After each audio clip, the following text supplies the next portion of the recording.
There exists a passage in Scripture so peculiar, so enigmatic, so profoundly out of place that most preachers choose to skip right over it. It appears in the Gospel of Mark, chapter 14, verses 51 and 52. Jesus has just been arrested in the Garden of Gethsemane. The disciples scatter in terror, and then, seemingly out of nowhere, Mark records something utterly baffling. And a young man followed him, with nothing but a linen cloth about his body. And they seized him, but he left the linen cloth and ran away naked.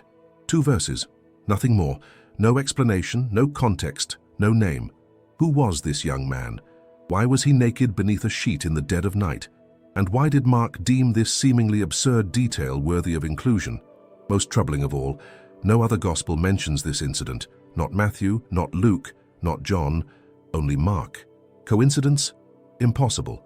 Because in the Gospels, every word was carefully chosen. Every detail serves a purpose. Nothing is there by accident. So what is Mark hiding? According to Dr. Morton Smith, professor of ancient history at Columbia University, this passage is not a minor detail. It's an encrypted signature. Dr. Karen King of Harvard Divinity School goes further. This young man could be the key to understanding a Christianity completely different from what we were taught. Think about it for a moment. We're talking about the most dramatic night in Christian history. Jesus is being betrayed. Roman soldiers surround the garden. The disciples flee in panic, and in the midst of this absolute chaos, Mark decides to include a mysterious young man whom nobody knows, dressed strangely, who escapes naked. Why? Because this young man was not a casual bystander. He was someone central to the events of that night, someone so important that his presence couldn't be omitted, but so dangerous to identify that Mark had to conceal his name. The evidence you're about to discover will not only reveal who this young man was, it will expose you to an aspect of early Christianity that was deliberately erased from official history, a mystical Christianity, initiatory, esoteric, a Christianity that ecclesiastical authorities spent centuries trying to destroy. And this passage of 2 apparently insignificant verses is the only evidence that survived the censorship. Prepare yourself, because what follows will forever change your understanding of what really happened in Gethsemane. Section 1. Conventional explanations that miss the point. For nearly 2,000 years, theologians have attempted to explain this passage, and the theories they've proposed reveal more about their discomfort with the text than about historical truth. Theory 1. Just an anonymous witness. This is the most common explanation you'll find in traditional biblical commentaries. According to this interpretation, the young man was simply someone who lived near the garden, woke up from the noise, came out covered only with a sheet to investigate, and ended up fleeing when they tried to arrest him too. Convenient, isn't it? Too convenient. Because this theory ignores a critical detail. The Gospels don't mention irrelevant details. Every word counts. Every name matters. Every event has purpose. So why would Mark waste precious ink on a casual passerby who contributes nothing to the narrative? It makes no sense. Theory 2. Mark writing about himself. This interpretation is more intriguing. Some scholars, including theologian Vincent Taylor, suggest that Mark inserted himself into the story as a kind of biblical cameo. It would be the ancient equivalent of a film director appearing in his own movie. The logic goes like this. Mark was ashamed to admit that he also fled that night, so he describes himself anonymously and humiliatingly, naked, cowardly, leaving his garment behind. It's a creative theory, but it has serious problems. First, if Mark wanted to include himself in the story, why not simply say, "I was there"? Peter, John, James. All the disciples are mentioned by name in embarrassing moments. Why would Mark be different? Second, the Greek text uses the word neaniskos, young man. But when Mark wrote his gospel, he was probably between 40 and 50 years old, no longer a young man. Third, and most importantly, this theory still doesn't explain why someone would be in Gethsemane in the middle of the night, wearing only a linen cloth. Theory 3, a symbol of total abandonment. Some modern theologians try to spiritualize the passage. They say the naked young man represents how all Jesus' followers completely abandoned him, to the point of being stripped of their faith. Metaphorical, poetic, completely made up, because Mark doesn't write in abstract metaphors. He writes concrete facts. And all these theories have something in common. They avoid the obvious question. What was a half-naked young man doing in Gethsemane in the middle of the night? Here's the reality that traditional scholars don't want to face. According to manuscripts preserved in the Nag Hammadi library and references from early church fathers, there were secret initiatory ceremonies in primitive Christianity, ceremonies involving ritual nakedness, ceremonies performed at night, ceremonies that granted esoteric knowledge to the chosen ones. And this young man in Gethsemane had just participated in one of them. But before revealing exactly what kind of ceremony it was and who this mysterious young man really was, you need to understand something fundamental. Invitation to hidden truth. We live in unprecedented times, times when what was hidden is coming to light, and not by chance. But many remain trapped in controlled narratives, without access to Jesus' most radical teachings. What if you could discover exactly what was censored and why? For you, seeking more than empty religion, I've prepared.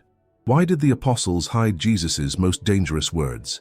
This digital book is a master key to your spiritual transformation. Download it now. Link in the pinned comment below. Warning: this type of content faces constant censorship. There are those who don't want you to have access to this information. Don't wait until it's too late. Your soul already knows that the time has come. Download now and allow this truth to resonate in the depths of your being. And if you feel the call, come back and write, Amen. God honors the faith of those who dare to seek beyond the obvious. Section 2. Ancient Techniques for Hiding Sacred Knowledge. Now we're going to dive into something that will completely change your reading of the Gospels. Ancient writers, especially those belonging to mystical traditions, developed sophisticated techniques to hide sensitive information within apparently simple texts. We're not talking about modern conspiracy theories. We're talking about documented methodologies that scholars have identified in preserved manuscripts from communities like the Essenes, Gnostics, and early Christians. The anonymous witness technique. According to Dr. Bart Ehrman, professor of religious studies at the University of North Carolina, biblical writers frequently concealed identities using indirect references. In the Gospel of John, for example, the identity of the beloved disciple is never explicitly mentioned. He appears repeatedly but without a name. Why? Because revealing his identity would have been dangerous in the context of Roman persecution. Mark uses exactly the same technique, but there's more.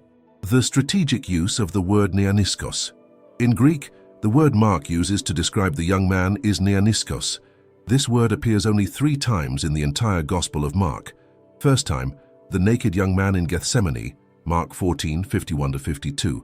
Second time, the young man dressed in white sitting in Jesus' empty tomb, Mark 16:5. Third time, in older manuscripts of the so-called secret Gospel of Mark, described in a letter by the church father Clement of Alexandria. Is it coincidence that the same word is used in these 3 critical moments? Scholars specializing in ancient literature say no. According to Dr. April DeConick, professor of biblical studies at Rice University, the repetitive use of specific terms in ritual contexts was a coded signal for initiates. It was a way of saying, if you understand the code, you know what we're really talking about. Gnostic literary patterns. The Gnostic texts discovered at Nag Hammadi in 1945 reveal a fascinating pattern. Spiritual initiations involved 3 symbolic stages: ritual nakedness, stripping away the old self; symbolic death, dying to the material world; spiritual rebirth, resurrection in knowledge; gnosis. Now look at the sequence in Mark. The naked young man in Gethsemane, nakedness. Jesus dies on the cross, death.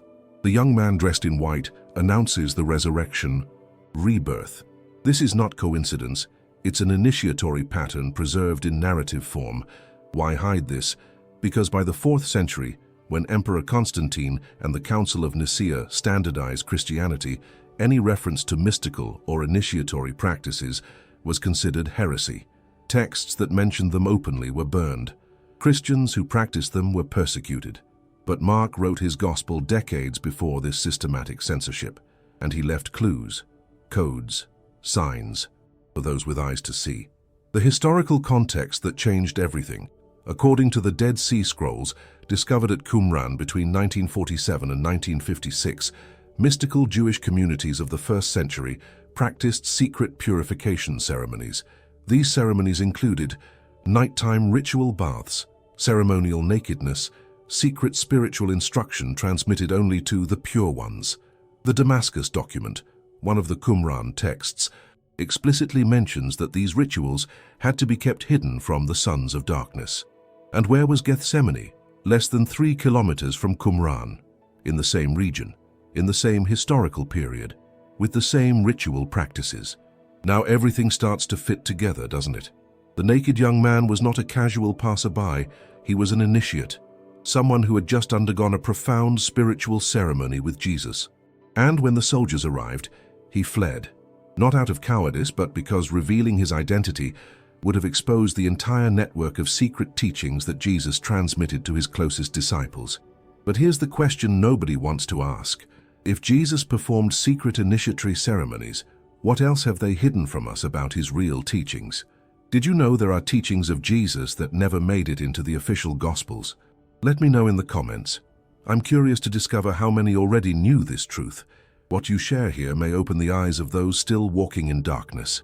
Section 3. The Secret Gospel Revelation. What I'm about to reveal is so controversial that some scholars lost their careers simply for investigating it.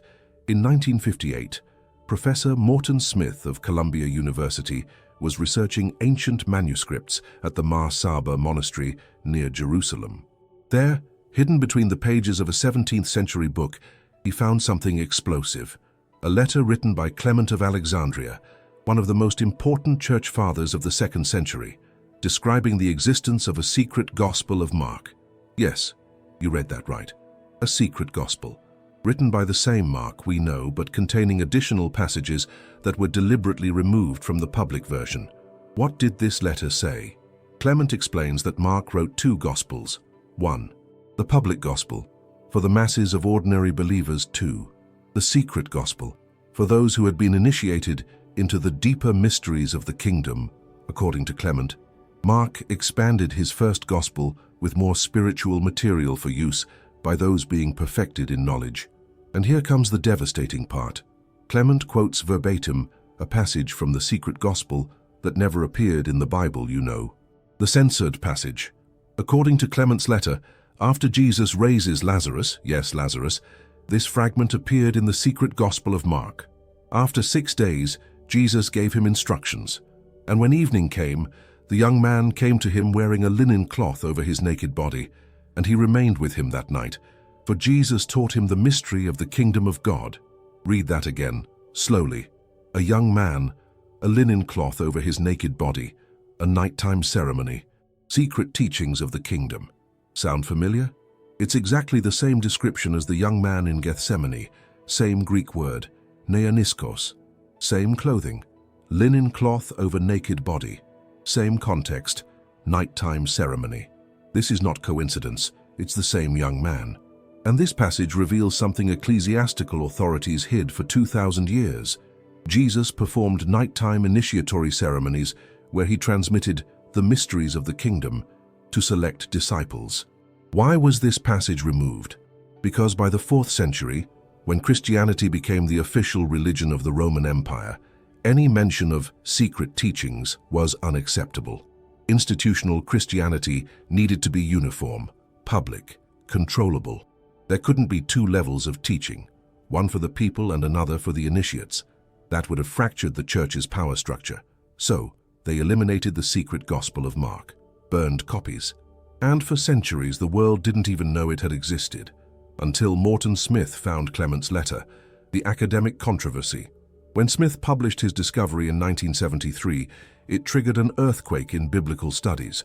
Some scholars celebrated it as the most important find of the 20th century. Others attacked him ferociously, accusing him of forgery. Why? Because if the secret Gospel of Mark is authentic, it means 1. Jesus had esoteric teachings he didn't share publicly. The Gospels we know are edited and censored versions. 3. Primitive Christianity was radically different from institutional Christianity. Dr. Karen King of Harvard, who studied the manuscript exhaustively, concluded, although authenticity remains debated, the literary and theological patterns are consistent with documented practices in 2nd century Christianity. Dr. Bart Ehrman adds, even if the letter were fake, which I don't believe, the fact that someone in the 18th century could fabricate something so theologically sophisticated suggests these traditions about a secret Christianity circulated widely. The evidence from Clement of Alexandria. Clement was not a marginal heretic. He was one of the most respected theologians of the early church. He led the catechetical school of Alexandria, the most important intellectual center of early Christianity, and in his other writings, he repeatedly mentions that Jesus had hidden teachings transmitted only orally to certain disciples. In his work, Stromates Miscellanies, Clement writes, "The Lord allowed speaking in parables, reserving complete truth for those capable of receiving it." This is not modern speculation. This is 2nd century doctrine written by a church father. So who was the young man? The secret Gospel of Mark implicitly identifies him. He was someone Jesus had just raised spiritually, someone who had undergone initiatory transformation, someone who now possessed forbidden knowledge. And when the soldiers came to arrest Jesus that night in Gethsemane, the young man was there because he was one of the closest initiates, but revealing his name would have been a death sentence. Don't let them continue hiding what you deserve to know. Reconnect with the original message with the digital book. Why did the apostles hide Jesus' most dangerous words? The link is in the first pinned comment. Download it now while it's still available. Section 4. Ritual nakedness in Jewish traditions. The question nobody answers satisfactorily is this: why would someone be in a garden in the middle of the night wearing only a sheet? Traditional explanations. He got up quickly from bed. He was a curious neighbor, are ridiculously inadequate. But when you understand the ritual practices of 1st century mystical Judaism, everything makes sense. Ritual nakedness in Jewish traditions. According to the Dead Sea Scrolls, specifically the Community Rule Scroll, the Essenes practiced ritual baths that required complete nakedness. It wasn't eroticism. It wasn't shame. It was profound spiritual symbolism. Nakedness represented: 1. Returning to Adam's state before the fall, original purity. 2. Shedding the old man, death of ego. 3. Spiritual rebirth, new creation. Professor James van der Kam of the University of Notre Dame, specialist in the Dead Sea Scrolls, explains, Essene purification rituals were not simply physical baths. They were ceremonies of spiritual transformation, symbolizing the initiate's death to his former life and rebirth in the community of the chosen. Now read Mark 14:51-52 again.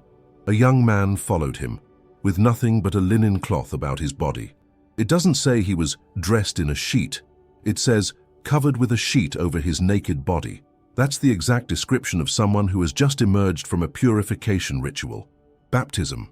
As symbolic death in Romans 6:3-4, Paul writes, "Do you not know that all of us who have been baptized into Christ Jesus were baptized into his death? We were buried therefore with him by baptism into death." Death, burial, resurrection. This wasn't metaphorical language for early Christians. It was ritual reality. According to texts preserved in the Didache, one of the oldest Christian manuals from the 1st century, baptisms were performed with the candidate completely naked, being immersed 3 times in cold water. Why naked? Because you were dying to your former identity, and the dead don't wear clothes. Parallels with Greek initiatory practices. Early Christianity didn't exist in a vacuum. According to Dr. Elaine Pagels of Princeton University, early Christians adapted symbols and practices from the Greco-Roman mystery cults that dominated the Mediterranean world. The Eleusinian mysteries, for example, included secret nighttime ceremonies, ritual nakedness, revelation of the hidden only to initiates. The historian Plutarch, contemporary with the Gospels, describes these rituals. The initiate wanders in darkness, full of terror, without goal. Then a marvelous light receives him, and he is admitted into pure meadows, where there are sacred visions. Sound familiar? Gethsemane means oil press, a dark place full of trees where olives were pressed to extract pure oil. Perfect metaphor for spiritual transformation. The young man fled naked because the ritual was interrupted. Here's what probably happened that night. Jesus took his closest disciples to Gethsemane. While some prayed, one of them, the young man, was undergoing an initiatory ceremony. Perhaps a special baptism, perhaps an anointing, perhaps a mystical revelation. Whatever it was, it required ritual nakedness and wearing only a white linen sheet. Then the soldiers arrived. Chaos erupted, and the young man, still in ceremonial state, tried to follow Jesus. When they tried to arrest him too, he let go of the sheet, because at that moment the ritual ceased to matter, and fled naked to save his life. It wasn't cowardice, it was survival. Why did Mark include this embarrassing detail? Because for initiated readers of the first century, it wasn't embarrassing. It was a signal, a confirmation that even in the midst of Jesus' arrest, sacred ceremonies continued. That esoteric knowledge was being transmitted, that there was a deeper level to all this that the uninitiated couldn't understand. Dr. April DeConick summarizes it this way. Mark wasn't writing a journalistic report. He was writing a gospel for a community that understood these codes. The naked young man didn't need explanation for them. They knew exactly what it meant. But for us, 2,000 years later, with centuries of ecclesiastical censorship in between, that meaning was erased. Until now. If these revelations have stirred something in your soul, there's a place for you among us. Access our member community where we share knowledge the outside world will never see. Become a member right now. Section 5. The Dead Sea Scrolls Evidence. In 1947, a Bedouin shepherd threw a stone into a cave near the Dead Sea. He heard something break. He entered and discovered the oldest Bible manuscripts ever found, the Dead Sea Scrolls. More than 900 documents, written between 300 BCE and 70 CE, and hidden in those caves was evidence of ritual practices that Christianity's official history tried to erase. The Community Rule. One of the most important documents found at Qumran is the Community Rule Scroll, 1QS. It describes in detail how the Jewish sect living there, probably the Essenes, functioned. And it contains explicit instructions about initiation ceremonies. According to column 6 of the manuscript, no one who has heard the words of the covenant should join the community without having undergone the purification ritual and must be examined in his understanding and his works in the law. Purification ritual, secret examination, instruction in hidden knowledge, exactly what we see with the young man in Gethsemane. The nighttime bath of righteousness. The Damascus document, another Qumran text, mentions that the most sacred purification rituals were performed. 1. At night. 2. In secluded places. 3. Only with the presence of the Sons of Light. Dr. Lawrence Schiffman, Dead Sea Scrolls expert at New York University, explains, the Essenes believed certain rituals lost their power if observed by impure people. That's why they were performed in secret, often in gardens or near sources of living water. And where was Gethsemane? At the foot of the Mount of Olives, less than 2 kilometers from the Qumran Valley, where water flowed during rains. The perfect place for a nighttime purification ritual, the connection between Jesus and the Essenes. For decades, scholars have debated whether Jesus had contact with the Essenes. Some say no, but the evidence is hard to ignore. John the Baptist, Jesus' teacher, lived in the Judean desert, exactly where Qumran was located. His practice of baptism by immersion is identical to Essene purification rituals. According to the historian Josephus, who personally knew the Essenes, before dawn, they speak no profane word, but direct certain traditional prayers toward the sun. Then they bathe in cold water and dress in white linen clothing, like the young man's sheet in Gethsemane, like the clothing of the young man dressed in white in the empty tomb. The secret knowledge preserved at Qumran. One of Qumran's most fascinating texts is called the Book of Mysteries Scroll, 1Q27. Preserved fragments say, these are the words of wisdom, for those who understand the mystery of existence. Observe the mystery that is to come. Mystery, hidden knowledge, revelation for those who understand. This is the same language Paul uses in 1 Corinthians 2, 6-7. Yet among the mature, we do impart wisdom. We impart a secret and hidden wisdom of God, which God decreed before the ages for our glory. Coincidence? Or evidence that primitive Christianity inherited secret knowledge practices from mystical Jewish traditions? What does this have to do with the naked young man? Everything. Because if Jesus was connected with these traditions, and the evidence suggests he was, Then nighttime initiatory ceremonies weren't something strange. They were an integral part of his teaching. And the young man in Gethsemane wasn't a narrative accident.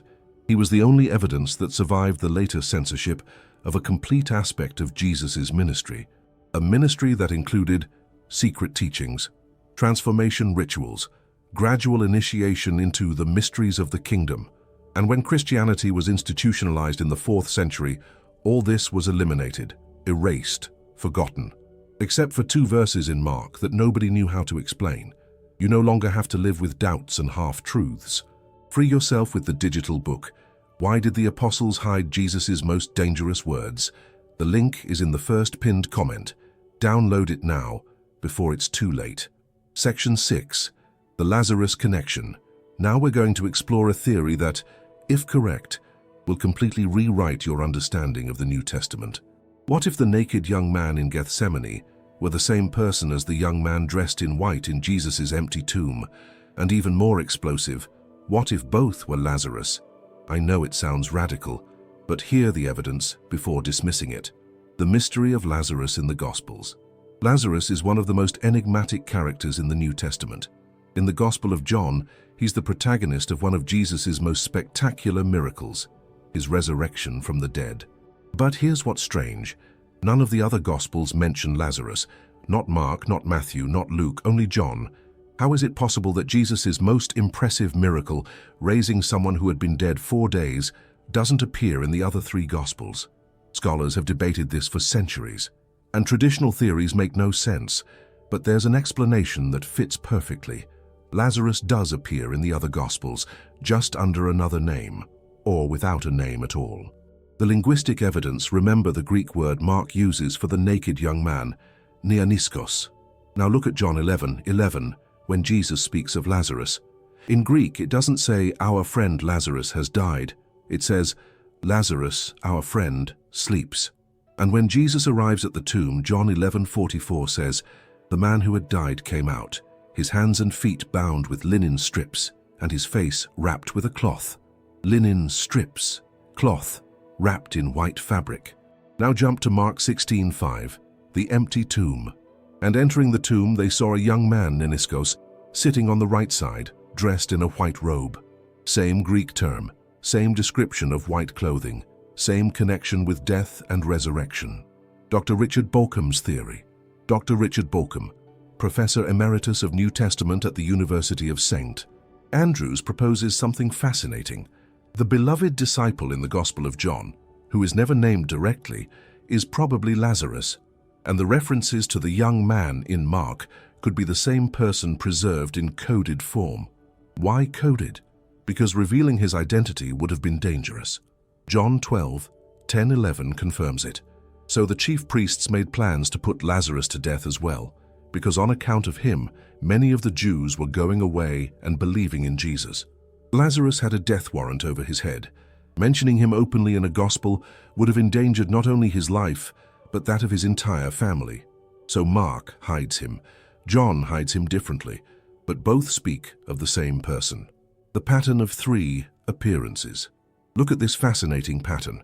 First appearance, secret Gospel of Mark.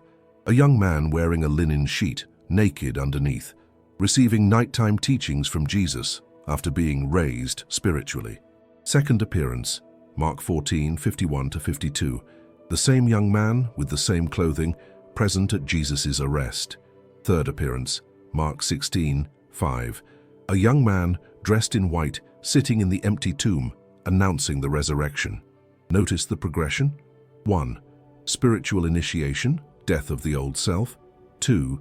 Witness to sacrifice, Jesus' death. 3. Proclamation of resurrection, new life. This is not coincidence. It's a complete narrative of initiatory transformation. And the protagonist is the same in all 3 scenes. Why does John never mention Lazarus before his resurrection? Because the entire story of Lazarus in John is symbolic. It's not about physical death, it's about spiritual transformation. Raising Lazarus was code for initiating him into the deeper mysteries, and the narrative of him coming out of the tomb wrapped in linen parallels exactly the description of the young man in Gethsemane. Same initiatory process, same symbolic language, same person, the secret identity preserved across Gospels. Dr. Ben Witherington III, professor of New Testament at Asbury Theological Seminary, notes, the early Christians had good reason to protect certain identities. Lazarus, as someone publicly raised from death and marked for execution by Jewish authorities, would have been at extreme risk. The Gospels may preserve his story while obscuring his identity for his protection. And Mark's 2 verses about the naked young man? They're the only unedited fragment that survived. A clue, a signature, a witness, saying, "This happened. I was there. I know." Section 7. Historical evidence from Church Fathers. If you think this is just speculation, consider what the early Church Fathers themselves wrote. Irenaeus, writing around 180 CE, complained bitterly about Gnostic Christians who claimed to have secret teachings from Jesus. He wrote in against heresies.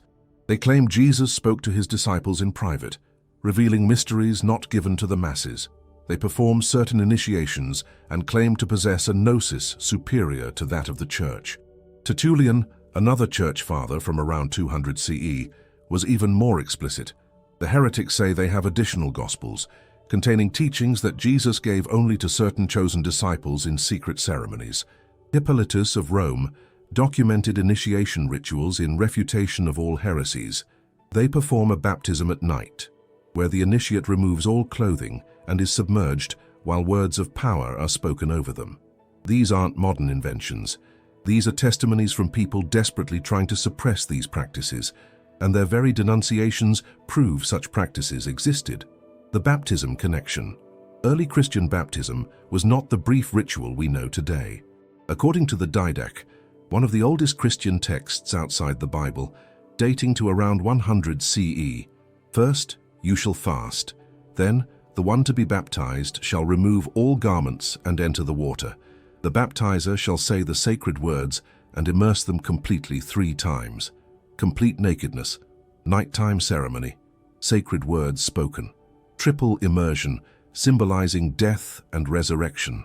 The young man in Gethsemane wasn't randomly naked. He had just undergone an initiatory baptism, a mystical death and rebirth ceremony, and Mark recorded it in code. Section 8. Archaeological discoveries. The Dead Sea Scrolls, discovered at Qumran in 1947, revolutionized our understanding of first-century Jewish religious practices. These scrolls reveal that the Essenes, a mystical Jewish sect contemporary with Jesus, practiced ritual purification involving complete removal of clothing, nighttime immersions, covering with white linen garments afterward, restricted to initiated, members only. Many scholars believe Jesus had connections with the Essenes. John the Baptist's practices mirror Essene rituals. The location of Gethsemane is consistent with Essene community sites, and the young man's linen garment is identical to what Essene initiates wore. The Nag Hammadi Library.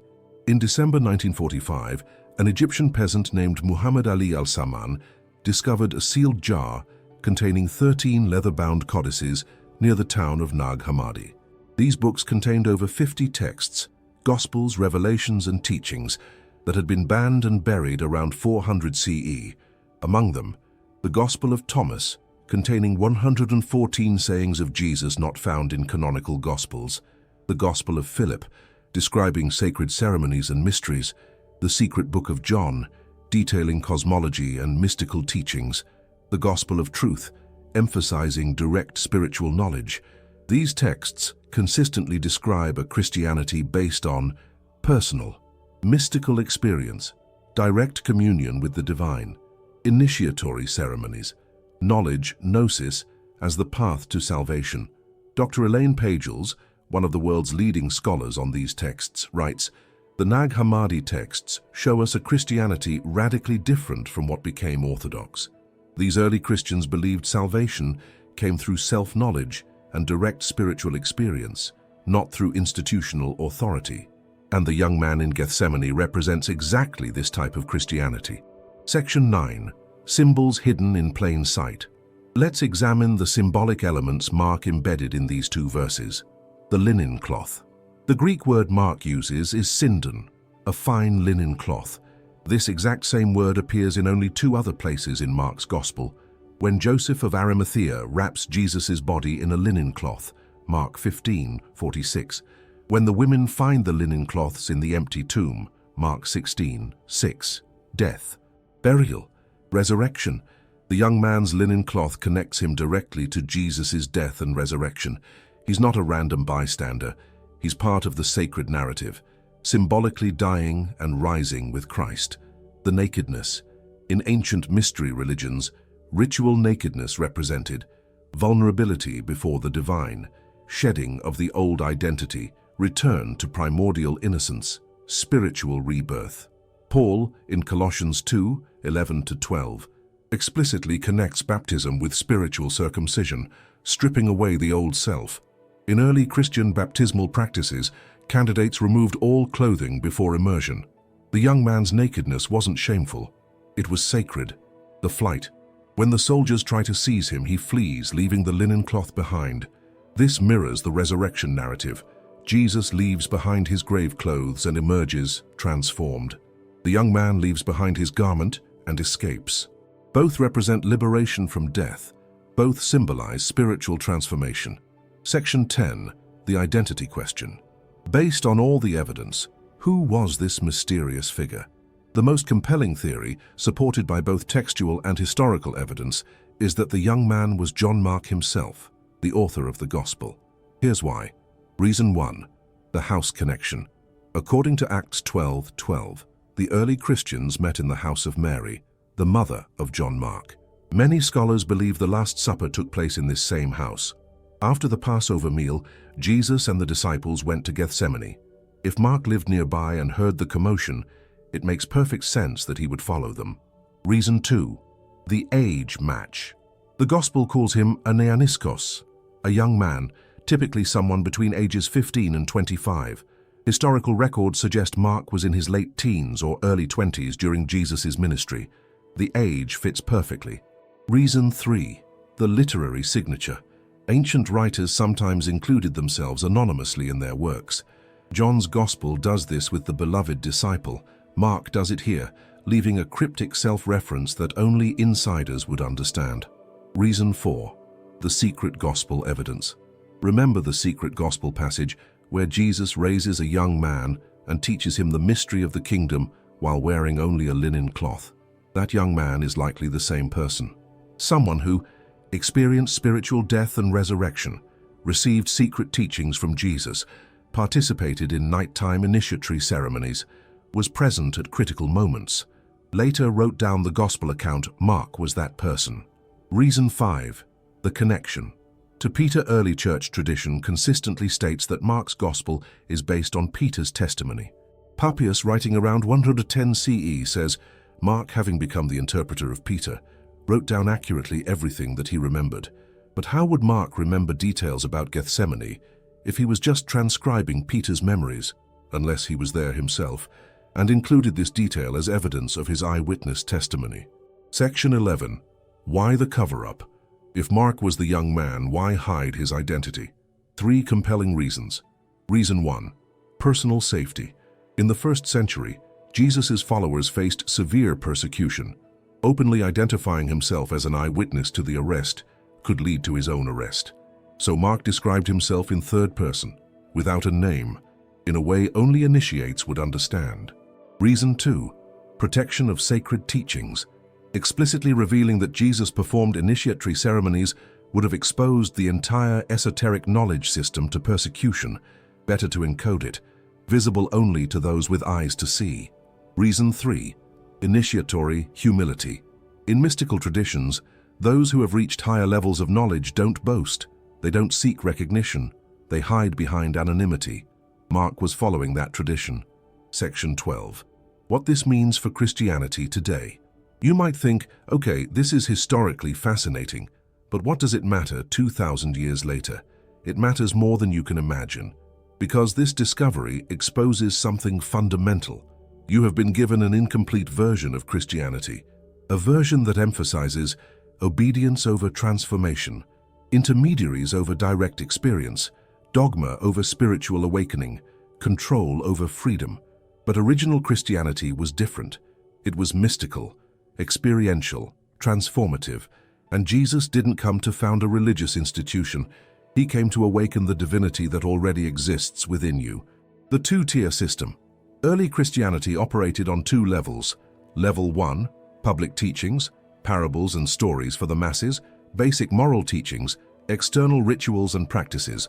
Level 2, secret teachings, mystical interpretations, initiatory ceremonies, direct spiritual experiences.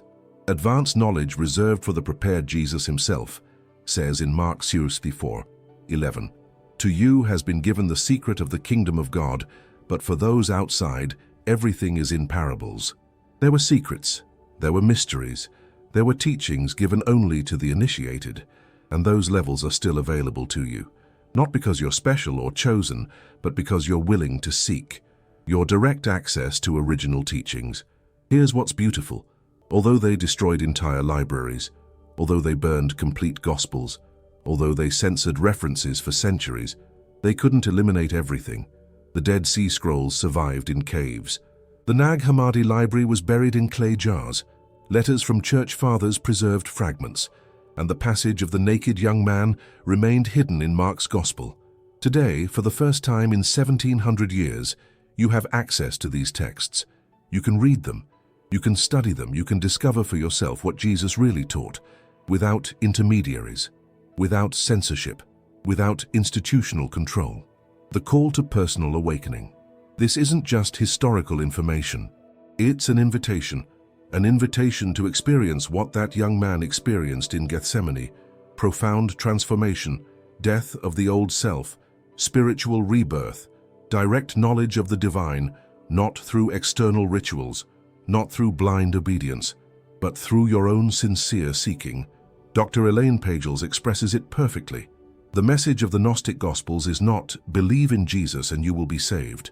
It is, know yourself and you will know God. It is awaken to who you really are. It is transform your consciousness. That was first century Christianity, experiential, transformative, liberating, and it's still available to you. Final conclusion. We've reached the end of this journey, but in reality it's only the beginning, because now you know what was hidden for centuries. The naked young man in Gethsemane was not an irrelevant detail.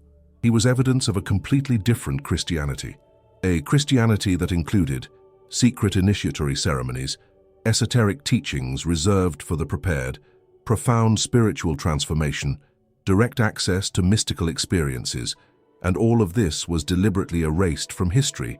Who was the young man, really? Based on all the evidence presented, he was probably John Mark, the Gospel's author, who may also have been known as the beloved disciple or identified with Lazarus in different traditions. He was someone who experienced profound spiritual transformation under Jesus' guidance, participated in nighttime initiatory ceremonies, was present at the crucial events of that final week, survived to tell the story, hid his identity for safety, and left exactly 2 verses as an encrypted signature. A signature that said, I was there, I saw, I bear witness. Why Mark hid his identity? For 3 reasons. First, personal security. In the first century, Jesus' followers faced persecution. Openly identifying as an eyewitness to the arrest could mean his own arrest. So Mark described himself in third person, nameless, in a way only initiates would understand. Second, protection of secret teachings. Explicitly revealing that Jesus performed initiatory ceremonies would have exposed the entire esoteric knowledge system to persecution. Better to leave it encoded, visible only to those with eyes to see. Third, initiatory humility. In mystical traditions, those who have reached higher levels of knowledge don't boast. They don't seek recognition. They hide behind anonymity. Mark was following that tradition. Why this matters? 2,000 years later. You might think, okay, it's historically fascinating, but what does it matter today? All the difference in the world. Because this discovery exposes something fundamental. You've been given an incomplete version of Christianity. A version that emphasizes obedience over transformation, intermediaries over direct experience, dogma over spiritual awakening, control over freedom. But original Christianity was different. It was mystical, experiential, transformative. And Jesus didn't come to found a religious institution. He came to awaken the divinity already existing within you. The final call. The young man in Gethsemane made a radical decision. Risk everything for truth. Submit to transformation. Leave behind the old identity and be reborn as something new. You face the same decision now. You can close this document and return to the comfort of the official version, or you can take the step, venture into the censored texts, explore the hidden teachings, and discover the authentic Christ without filters, without distortions, without institutional agendas. The Dead Sea Scrolls are available. The Nag Hammadi library is translated. The letters from church fathers are preserved. And the secret Gospel of Mark, though fragmented, has been reconstructed. Everything is there, waiting for you. The question is, are you ready to remove the sheet of imposed ignorance and flee naked toward truth? Because that's exactly what the young man did that night in Gethsemane, and his story survived 2,000 years, so that you, at this exact moment, could hear it and awaken. Closing. Make sure to subscribe and activate the notification bell to stay informed of each revelation. The next video will continue where this one left off, and believe me, what's coming will leave you speechless. If the fire for truth burns intensely within you, consider the membership. That's where we truly break all boundaries. Thank you for your time and courage. We'll meet again in the next awakening. Expanded section, Origen of Alexandria. Origen was one of the most brilliant theologians of the early church. He wrote over 2,000 treatises on scripture, and in his commentary on the Gospel of Matthew, he makes a fascinating observation. There are teachings that Jesus communicated openly to the crowds, and others that he reserved only for his disciples in private. These private teachings contained deeper mysteries that should not be revealed to everyone. What kind of teachings? Origen doesn't say explicitly, but in his Against Celsus, he responds to pagan criticisms about secret Christian ceremonies. Certainly there are truths that should not be exposed to just anyone, because not everyone is capable of receiving the highest knowledge. Translation: there was a two-tier Christianity, one public, one secret. Clement of Alexandria. We've already mentioned Clement and his letter about the secret Gospel of Mark, but there's more. In his work, Stromateus Miscellanies, Clement writes extensively about the mysteries that Jesus taught in private. Book 5, Chapter 10. The Lord did not reveal to the multitudes what did not correspond to the multitudes, but to a few whom he knew belonged, who were capable of receiving it and being molded according to it. And then, even more explicitly, sacred truths must not be revealed to those who are still slaves to their carnal passions. And how were these sacred truths transmitted?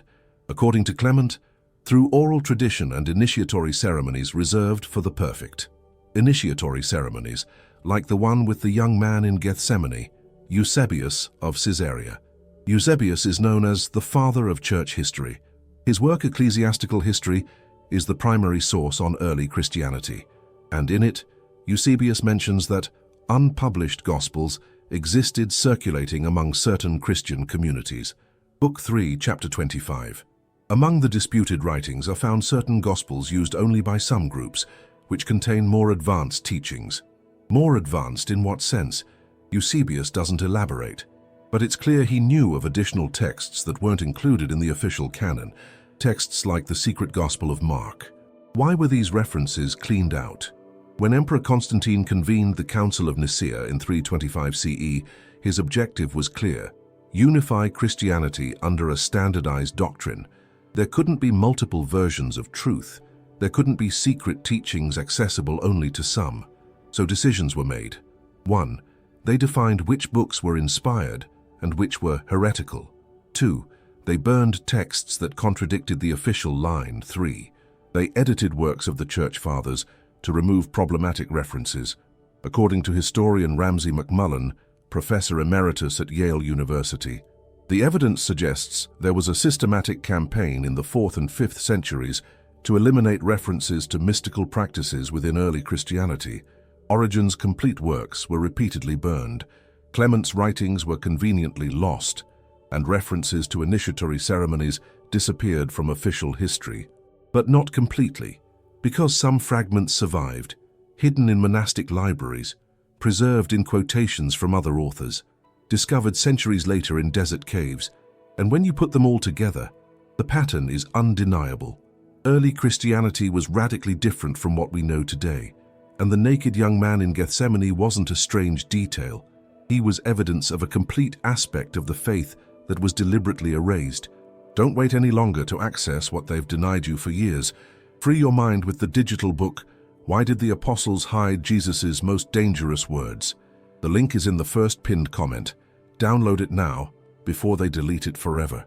The crucial moment we're arriving at, the crucial moment of this investigation.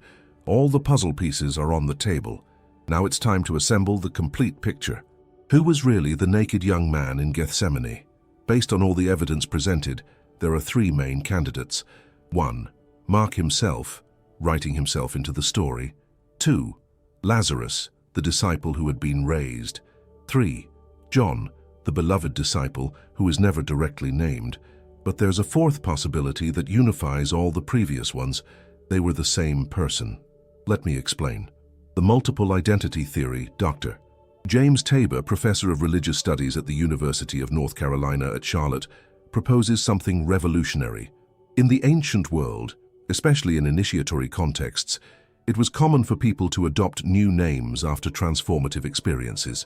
The young man in Gethsemane could have been known by different names in different Christian communities. Think of it this way. Lazarus was his birth name. The beloved disciple was his initiatory title. The young man was his ritual description. John Mark might have been his full name. Acts 12:12 mentions John, also called Mark, confirming that multiple names were normal. The devastating comparative analysis. Observe these disturbing parallels. The young man in Gethsemane, Mark 14:51-52, dressed in linen sheet over naked body, follows Jesus closely. Present at the moment of arrest, flees when they try to capture him, the beloved disciple, John 13:21, reclining on Jesus' chest at the Last Supper, present at the crucifixion, only male disciple, first disciple to arrive at the empty tomb, recognizes the risen Jesus before Peter, the young man in the tomb. Mark 16:5, dressed in white, sitting inside the tomb, announces the resurrection, knows exactly what happened. 3 different people? Or the same person at 3 different moments of his spiritual transformation? The secret gospel of Mark evidence. Remember the censored passage quoted by Clement of Alexandria. The young man came to him wearing a linen sheet over his naked body, and he remained with him that night, for Jesus taught him the mystery of the kingdom of God. This happened after Jesus raised this young man, so the complete sequence would be 1. Jesus performs a profound spiritual transformation, Lazarus' resurrection. 2. The young man receives secret nighttime teachings, secret gospel. 3. The young man is present in Gethsemane as an initiate, Mark 14. 4. The young man announces the resurrection in the tomb, Mark 16. 5. The young man becomes the author who preserves all this, the Gospel of Mark. Why do 3 Gospels hide it and 1 reveal it? Mark, Matthew, and Luke, the synoptic Gospels, were written for broader audiences. They couldn't reveal identities that would endanger lives, but John, written decades later when persecution was different, could be more explicit. Although even John hides the real name of the beloved disciple, he never directly says, "I, John, was there." It's always the disciple whom Jesus loved. Identity protection until the end. The author's signature. Here's the detail that reveals everything. Only Mark mentions the naked young man. Why? Because Mark was signing his work. He was saying, "I was there. I saw this. I am an eyewitness." But since there was still danger, he did it in coded form, in a way that only initiates would understand. Dr. Elaine Pagels explains it this way. The Gospels are not neutral reports. They are coded testimonies written by and for specific communities. Every strange detail is intentional. It's a signal for those who know how to read between the lines. So who was he? The most probable answer, based on all the evidence. The naked young man in Gethsemane was John Mark, the same author of the Gospel, who was also known as the beloved disciple and possibly identified with Lazarus in different traditions. He was someone who experienced profound spiritual transformation under Jesus' direct guidance, participated in secret nighttime initiatory ceremonies, was present at the crucial events of that final week, survived to bear witness to everything, concealed his identity for personal safety, and to protect the sacred teachings, left exactly 2 verses as his encrypted signature in the canonical text, "Where are you discovering these truths from?" I'm deeply moved to see how spiritual awakening has no borders or barriers. Leave your location in the comments. Let's form an international network of illuminated seekers. What the Church Fathers knew. What you're about to read is information rarely taught in seminaries or churches. Because it exposes an uncomfortable truth, early church leaders knew exactly what the naked young man in Gethsemane meant, and they left written clues. Clues that were conveniently forgotten when Christianity was institutionalized. The systematic campaign to erase mystical Christianity wasn't accidental. It was calculated, methodical, ruthless, and yet fragments survived, enough to reconstruct what was lost, enough to understand what Jesus really taught. Expanded understanding of the 2-tier system. Early Christianity didn't just have 2 levels of teaching, it had 2 completely different operating systems. Level 1, exoteric Christianity for the masses. Focus on moral behavior and obedience, emphasis on faith in historical events, crucifixion, resurrection, salvation through belief in Jesus as Savior, external rituals, communion, baptism as public ceremonies, hierarchical church structure, written scriptures as final authority.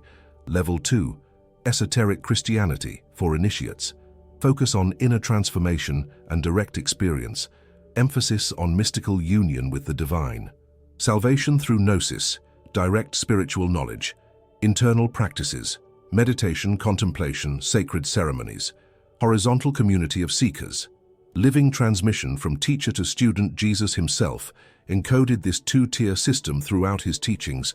He constantly said, "He who has ears to hear, let him hear." Why would he say that if everyone could understand his message equally? Because the parables had 2 meanings, one for the crowd, one for the disciples.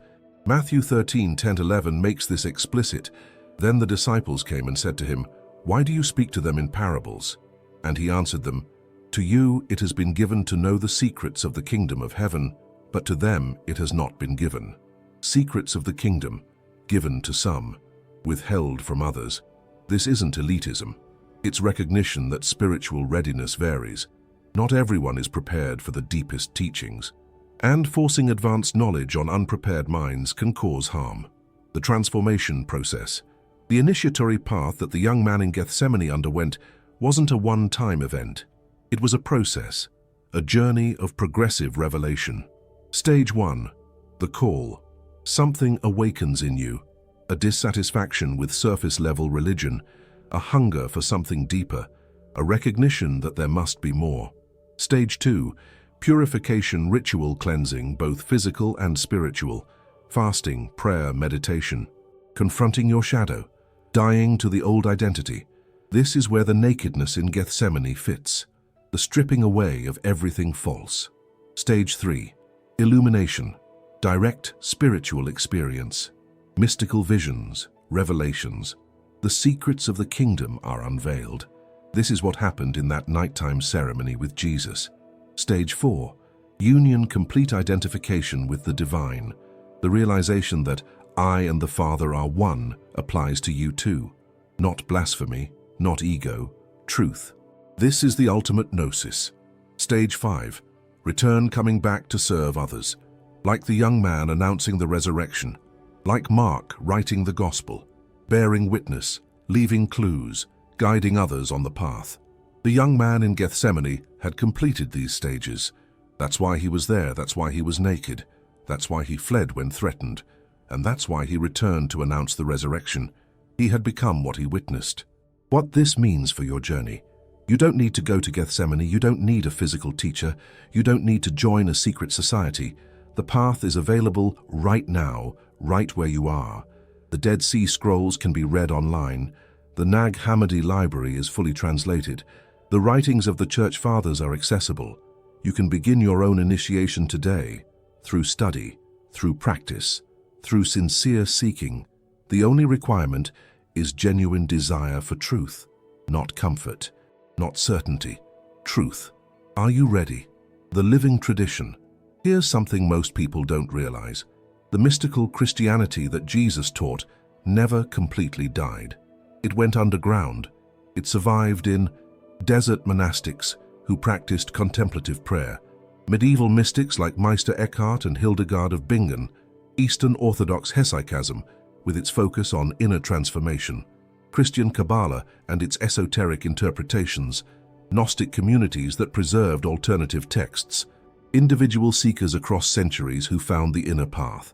These weren't heretics, they were the true inheritors of Jesus' deepest teachings. And today, that stream is re-emerging. The censored texts are available, the practices are being recovered. The direct path to divine experience is accessible again. This is what the young man in Gethsemane represents: the possibility of transformation, the reality of gnosis, the promise that you too can know, not believe. Know. Final integration. Everything we've explored points to one inescapable conclusion. The naked young man in Gethsemane was not a random detail. He was a deliberate encoding of Christianity's mystical dimension, a dimension that included secret teachings beyond the public parables, initiatory ceremonies of death and rebirth, direct transmission of spiritual knowledge, progressive revelation based on readiness, inner transformation as the path to salvation. This wasn't added to Christianity. Later. This was original Christianity. What came later was the edited version, the controlled version, the institutional version. But the original remains, hidden in plain sight, in 2 verses that survived 2,000 years of censorship, waiting for those with eyes to see. The choice before you. You now stand at the same threshold the young man stood at in Gethsemane. Will you undergo the transformation? Will you shed the old garments of limited understanding? Will you risk everything for direct knowledge of truth? Or will you return to the comfort of the familiar? The choice is yours. But know this: once you've seen the pattern, you can't unsee it. Once you've glimpsed the deeper reality, you can't forget it. The young man's story survived for a reason, and that reason is you. Right now, at this exact moment, reading these words, feeling something stir in your soul, recognizing that you're being called to something greater. The initiation has already begun. The only question is, will you complete it? Make sure to subscribe and activate the notification bell to stay informed of each revelation. The next video will continue where this one left off. And believe me, what's coming will leave you speechless. If the fire for truth burns intensely within you, consider the membership. That's where we truly break all boundaries. Thank you for your time and courage. We'll meet again in the next awakening.